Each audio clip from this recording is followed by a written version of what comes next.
Hi there. One Forum News brings you the best.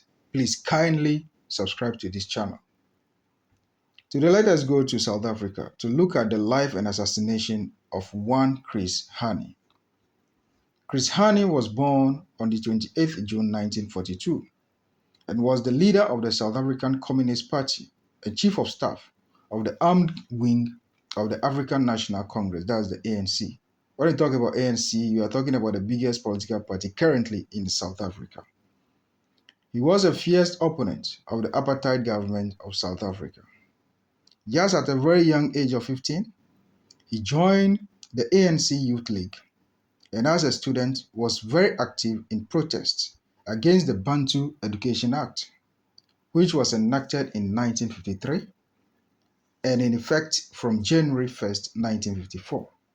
This act was to govern the education of black South African children. This is so sad and it's something that deserved to be fought as he did.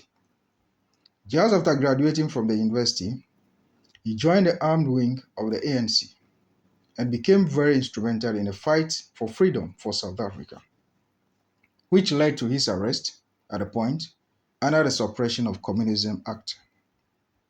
Hani decided to go into exile after his release in Lesotho in 1963 and even later changed his name, that is his first name, to the Chris that he became well known for later in life, though he was named at birth as Martin Tembisile Hani.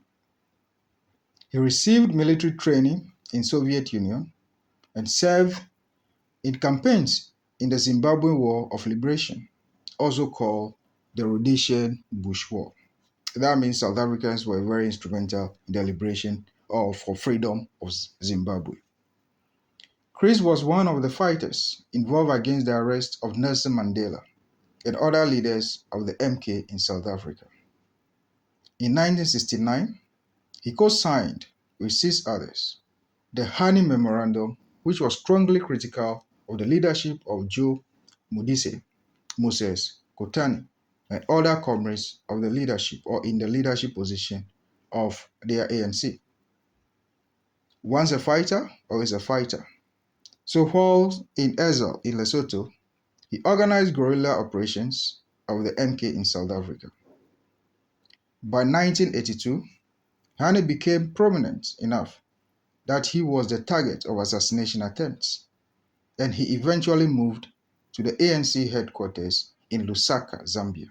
Some may be wondering how come the ANC headquarters happened to be in Lusaka, Zambia. That was how instrumental some of other African countries were during the freedom of South Africa. That is why South Africa need to show appreciation and respect to most African countries, especially those surrounding South Africa, because they were very instrumental in the freedom of South Africa. So don't be shocked to hear that the headquarters of ANC was in Lusaka in the past. He was responsible for the suppression of a mutiny by the dissident communist ANC members, that's the anti-communist ANC members, in detention camps, but denied any role in abuses, including torture and murder. Many MK female operatives adored Chris Hani for having protected women's rights and caring about their well-being at military camps. That's a good endorsement. Sadly, Chris Hani, born Martin Tembisele Hani, was assassinated on the 10th of April 1993 outside his home in Dunpark, a racially mixed suburb of Boksburg. He was accosted by a Polish far-right anti-communist immigrant named Genuis, who shot him at point-blank range as he stepped out of his car. The assassin fled away from the scene but was later arrested by the police.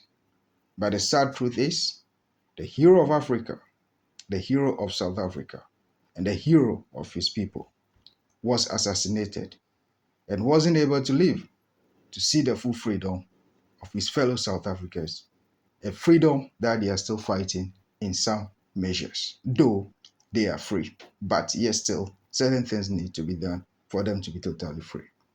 May his soul rest in perfect peace. Please kindly subscribe to this channel, One Forum News, for the best analysis on politics, crime, security, and historical facts. Kindly like and comment. Thank you.